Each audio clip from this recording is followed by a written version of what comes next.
meus queridos, que Deus abençoe a todos.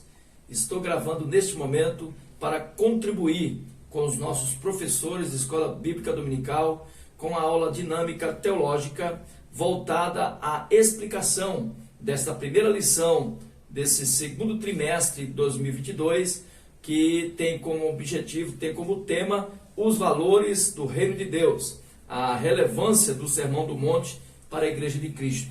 Um tema maravilhoso, muito gostoso de ser abordado, mas que tem um conteúdo que precisa ser devidamente entendido e explicado.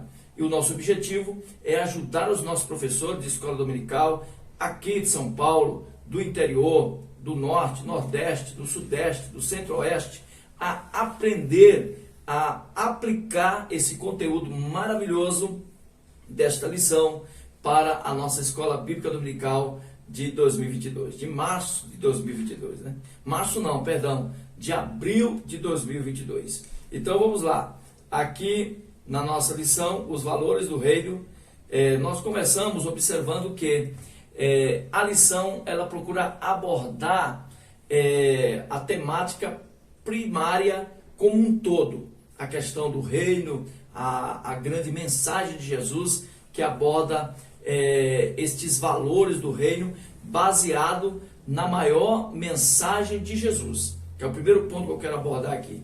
O Sermão do Monte é, de longe, a maior de todas as mensagens de Jesus. Ele começa no capítulo de número 5 de Mateus e vai até o capítulo 7 de Mateus. Então, capítulo 5, 6 e 7. São 3 capítulos abordando o sermão de Cristo Jesus. E é um conteúdo tão interessante que somente Mateus e Lucas abordam a temática do Sermão do Monte. Nem Marcos, nem João. Por quê? Só Mateus e Lucas. Porque Mateus e Lucas, eles são mais didáticos e escreveram o seu conteúdo para grupos de pessoas específicos que valorizam muito essa questão didática, acadêmica, né?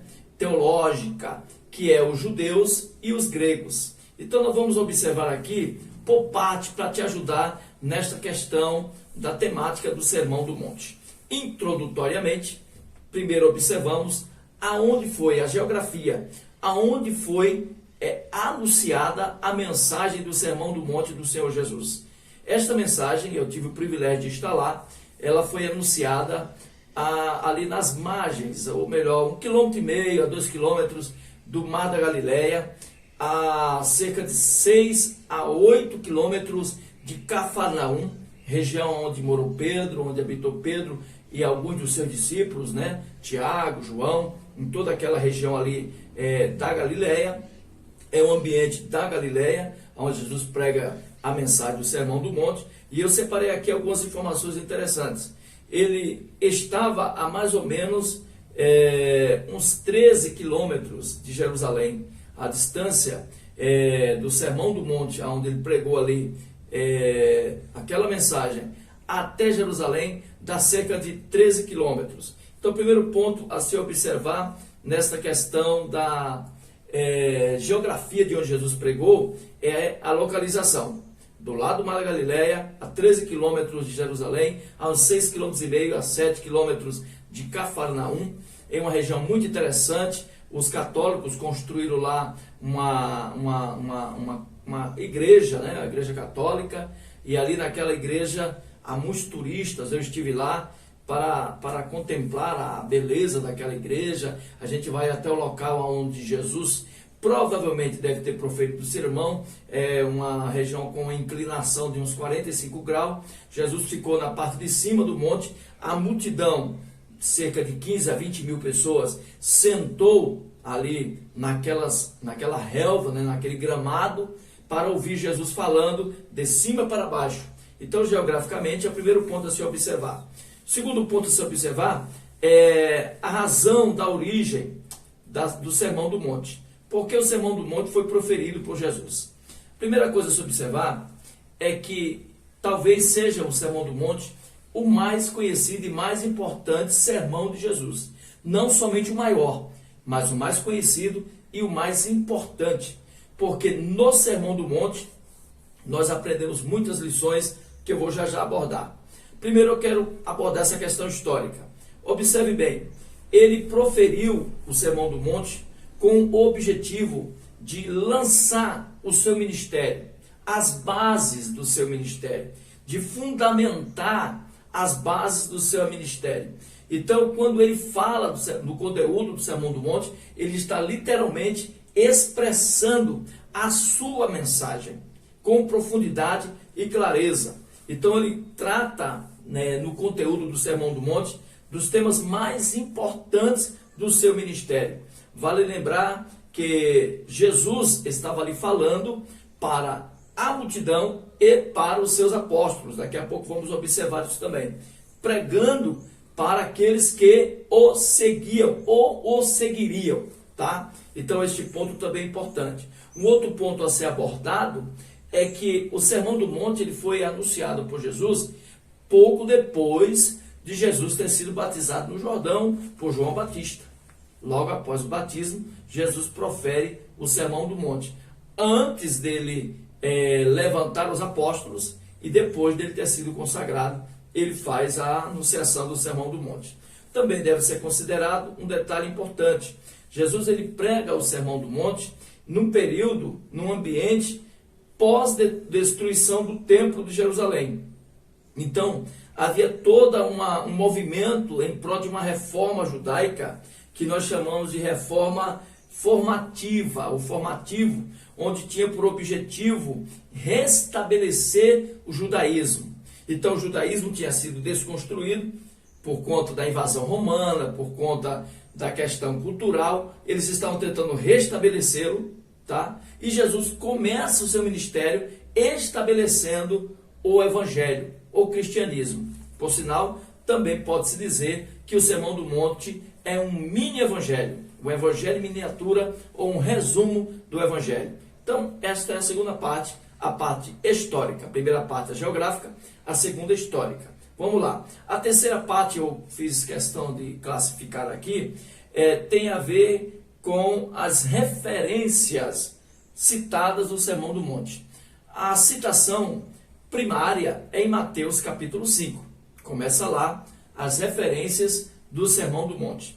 Ali, Jesus começa a expressar as importâncias do reino de Deus, ou podemos dizer que os ditames do reino de Deus, sabe, as colunas dorsal da proclamação da palavra do evangelho que Jesus pregava.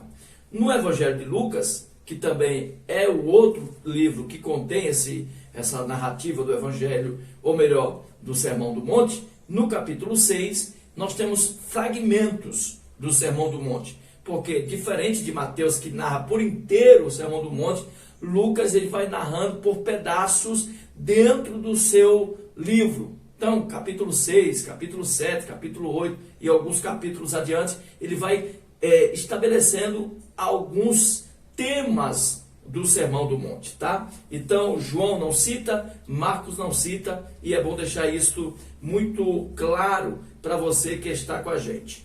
As características citadas aí na narrativa do Sermão do Monte por Mateus e Lucas, deixa claro que ele está pregando ali um sermão, uma mensagem temática, baseada em temas importantes. Então, quando você for preparar o seu estudo para a lição da escola dominical no domingo, você deve lembrar que se estuda o Sermão do Monte tematizando-o, tá? Colocando em ordem a temática do Sermão do Monte.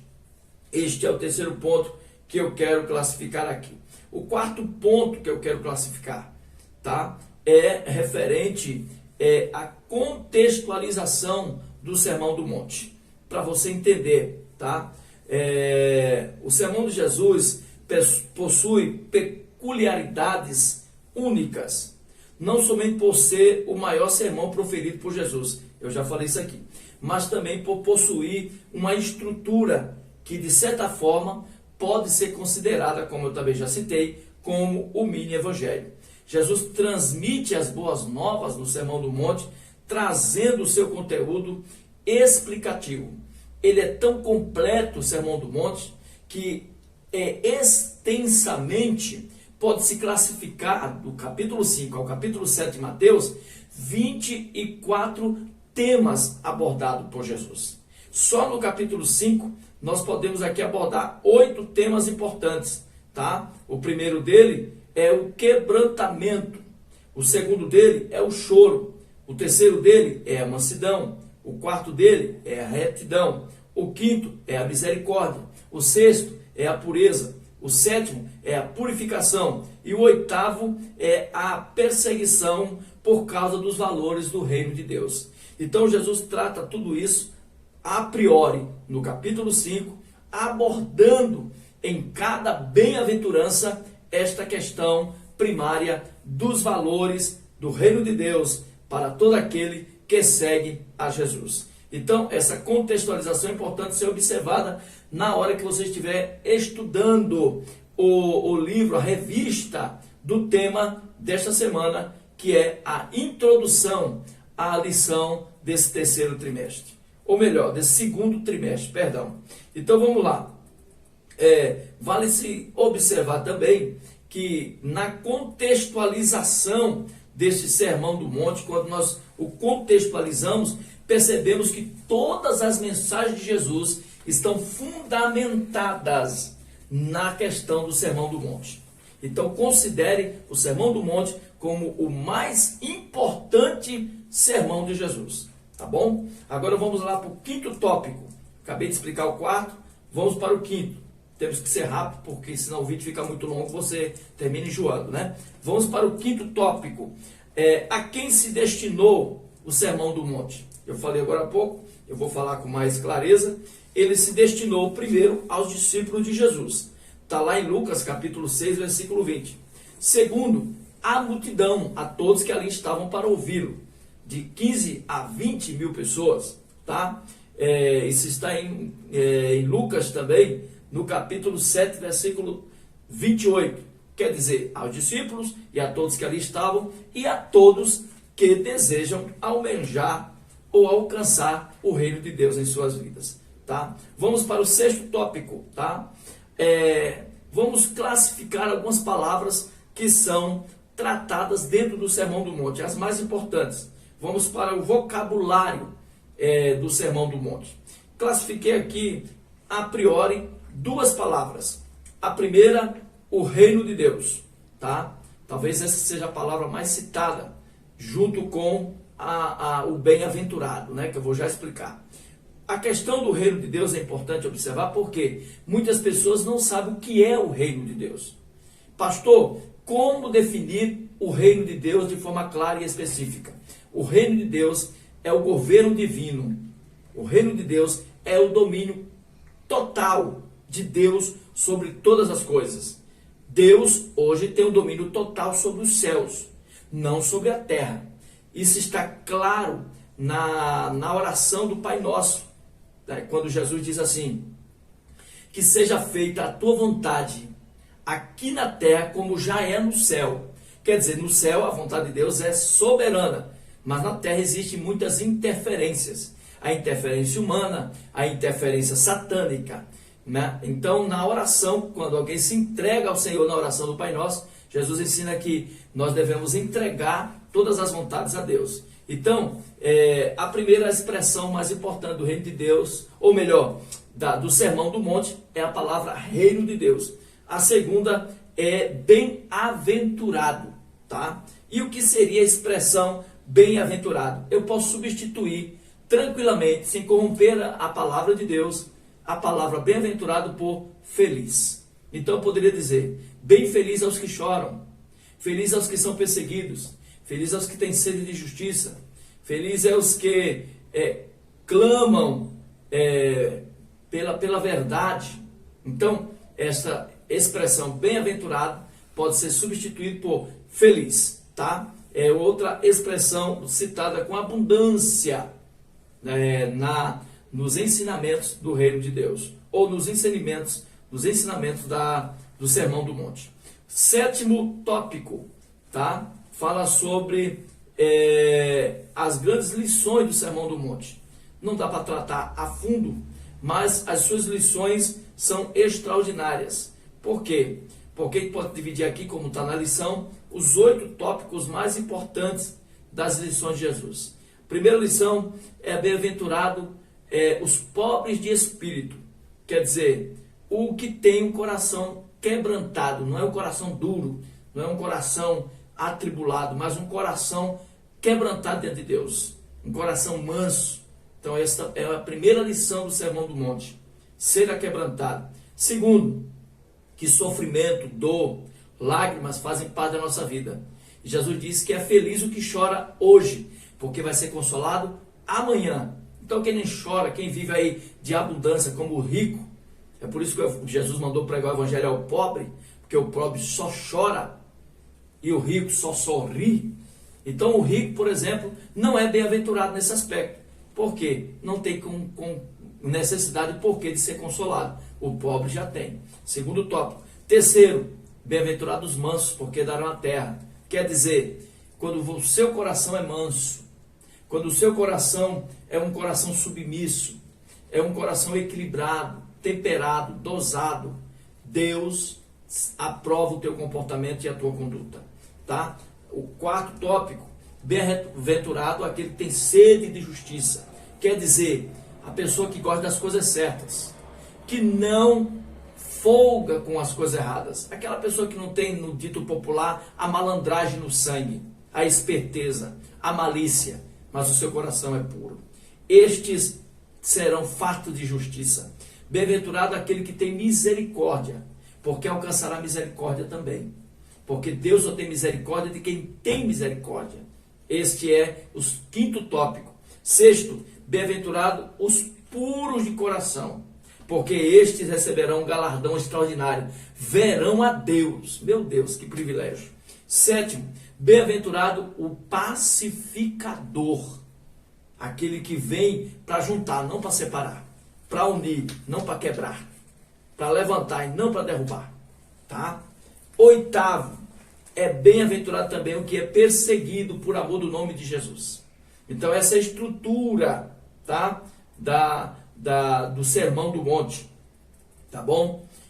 Depois temos aqui a conclusão, porque o tempo já foi, onde nós observamos com clareza que no Sermão do Monte Jesus tinha como prioridade ensinar, tá, as questões mais importantes do seu evangelho. Ele trouxe um apêndice, um resumo de todos os seus ensinamentos. Quando você estiver estudando a revista, considere estes pontos que eu tratei aqui, junto com o conteúdo narrado por a nossa lição, e que tenha boa aula. Considere que você está ensinando, tá? Evite ficar contando histórias, narrando questões secundárias, e procure se ater ao contexto do que está implícito na lição. E boa aula, que Deus te abençoe. Leve em consideração essas questões, leia a Bíblia, estude a lição e que Deus esteja contigo em tudo. Forte abraço.